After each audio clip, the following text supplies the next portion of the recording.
Blush is one of those products that can literally transform your face. It takes you from looking like kind of pale and washed out or flat to looking glowy, healthy, pretty, happy. But there are so many different products on the market. You've got powders, you've got creams, you've got mattes, sheens, shimmers, liquids. It can be overwhelming to know what blush is right for you, what color is right for you, how to apply all these different products. I'm going to take you through all of that and more. Welcome to another video in my natural makeup video series. This one is all about blush. Welcome if you're new. My name's Karina. My channel is focused on natural, classy, and wearable makeup. Let's get into it. So the first thing I wanted to talk about, especially if you do want way more of a natural look, or maybe you're somebody that doesn't use blush and you're just kind of starting to get used to it or try it out, is how you can choose tones that will just kind of warm your cheeks up without being like a blush tone color. So they just kind of give you a flush and it's very natural. It just kind of looks like you've got a little bit of a warmth to your cheek. They're colors that are a lot more neutral, so they don't have a ton of orange or rose or I don't know, burgundy or pink to them. For example, this one by MAC called Tinderling is just like a flush of a color. I've got nothing on my cheeks. So I'm going to put both of these on just so I can show you what I mean by just adding a little bit of warmth to your cheek. So I'm going to start with Tinderling, and I'm using a clean brush so you can really see the true effect of it. So there I have a little bit of warmth to my cheek, but it's nothing in your face. It's nothing too pink. It's just kind of like a natural flush. On the other side, I'm going to use Humor Me by MAC, and that one is more of a neutral tone, a little bit more of like a brown tone. It doesn't have quite as much of the pink in it. This one is really pretty because it does have a tiny bit of like a sheen to it. It's a mineralized product by MAC, so it does look a little bit more glowy. So that's just like the most kind of natural blush tone you can get because it just looks like you're flushed without wearing like an obvious blush. One of my favorite neutral tone blushes that will do a great job of just giving you that flush is Harmony by MAC. And I've had this for years and years. It works on so many different skin tones, even deeper skin tones. You can use this as like a contour. You can really build it up. All right, I'm just gonna take that off. And then I'm just going to put a little bit of CC cream on top to cover it all up so that I can show you more examples of different blushes that I wear. The next thing I wanted to address is cream versus powder. So in my opinion, a cream blush actually will give you kind of the most naturally flushed look, just because it's a cream product, so it makes your skin a little bit dewy. Even if it's a matte cream, it just kind of has a way of sinking into your skin and making it look like your cheek has a glow from within. Whereas a powder tends to lay on top of your cheek a little bit more. I'm going to be honest with you, I think cream blushes are actually a prettier choice, or even can be a little bit more of a natural choice. I mean, it depends on the color you choose and the finish that you choose and all of those things. I do think creams are prettier, but I probably use powders more just because I think they're easier. With a cream product, you can put it on with a brush, but it does look a little bit nicer when you wet your beauty sponge and dab it on that way, because it'll really just kind of blend out perfectly and evenly. But a powder, I don't have to worry about my beauty sponge. I don't have to worry about wetting it. I don't have to worry about maybe putting the cream on my hand to warm it up. I just take a brush and I dip it in a powder and I put it on. You're good to go. I do always spray it with my Fix Plus or some kind of a setting spray just so you can kind of get rid of that powdery effect. So to give you an example of what a cream blush would look like, I'm going to apply the color Work by Milk. And I'm just going to take my damp beauty sponge and I'm going to put it right into that product and just kind of stamping it right onto my cheek area. And as you can see that kind of glossy sheen, and I think it's just a really pretty glowy way to wear your blush. You can also use a lipstick shade you have to kind of get the same effect. Another example is I've got this one called Tea Rose by NYX. I think this product might be discontinued, but it'll still give you an idea of the effect of what a cream blush can look like. So it really looks like that color is like pulling from within. It almost looks healthier. I think that would be a good word to describe it. All right, I took my blush off again so we can start with a clean slate.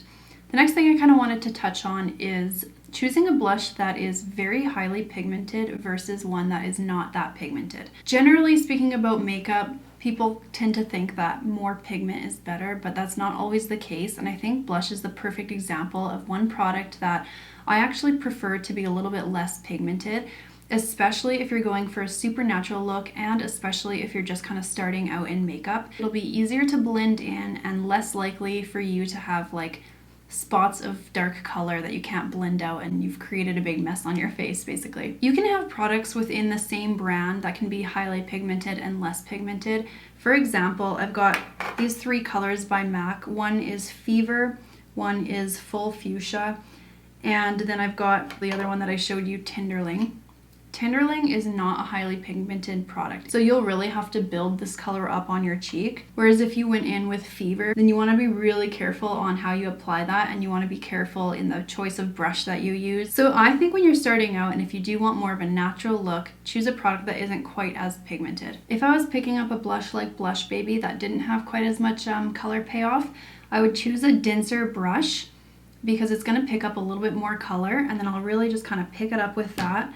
And you don't have to be quite as afraid with how much product you pick up, and then you can just go ahead and apply it from there. If I was going to go in with Fever, for example, then I'd be more inclined to pick up something like this, which is like a duo fiber brush, just because the bristles aren't as densely packed, and I can really just kind of pick up a small amount of color. So I'll just lightly dip it in, and then I'll start applying the color with a very light hand. So I'm barely touching my face at first, and then just starting to apply or increase my pressure as I let the product fall off the brush. So briefly touching on the tools that I use to apply blushes, the more tightly packed the bristles on your brush, the more product it'll pick up.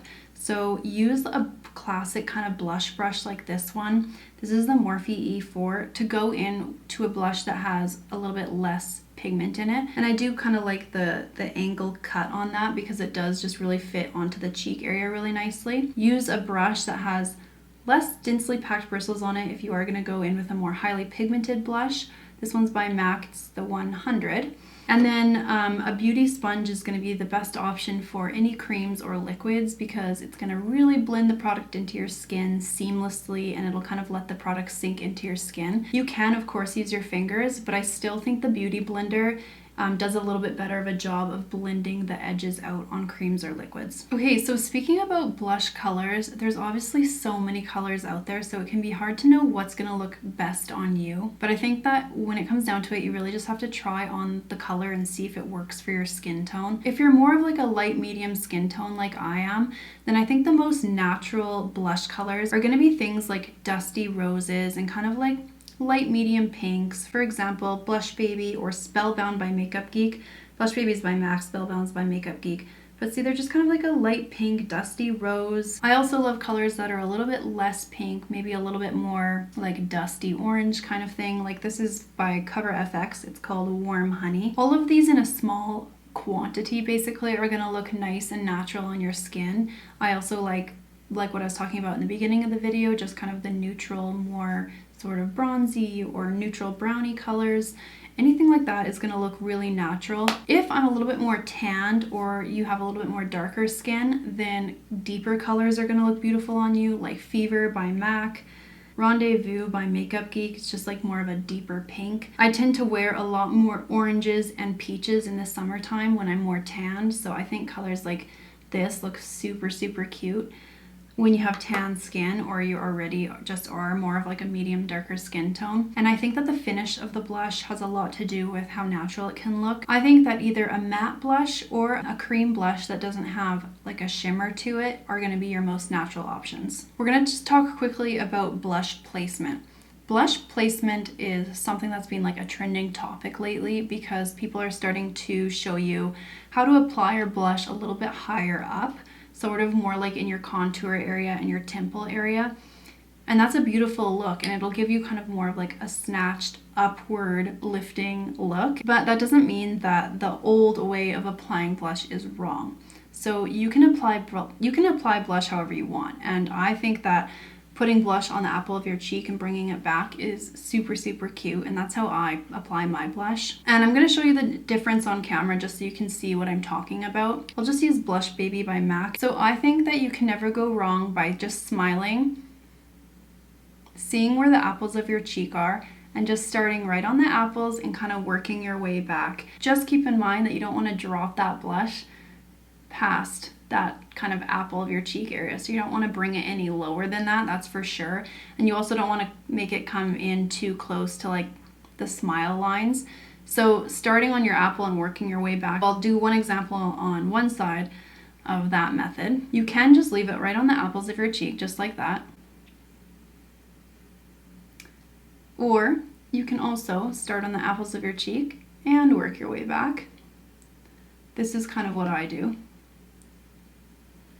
And I do like to kind of bring it up into my temple area. The reason I like this look is because when I look straight at you, you can still see the color in the center of my face. And then on the other side, let's apply it where you would get more of that like snatched higher cheekbone look. So you can see that the focus of my face is just a lot higher. So it does look like I have higher cheekbones. And this side is like a little bit more cutesy and flushed and rosy. They're both great ways to apply your blush. Don't get too caught up in that. Just try both and see what you like best for your face. Blush placement does not just have to stick to your cheeks. I think it's really cute when you kind of like dust or sweep it across your nose. I also like to bring it into my brow bone quite often. Typically, I will mostly keep it to my cheeks and then kind of sweep it across my nose just so that I do have a little bit more warmth, and it kind of ties your whole makeup look in together, which is really nice. I really hope that was helpful. I tried to touch on all of the topics I could think about regarding blush. The next video I shoot for my natural makeup series is going to be all about highlighters, which ones to choose, which ones look the most natural, what finishes are the best, what brands are the best. So stay tuned for that. I will see you in my next video.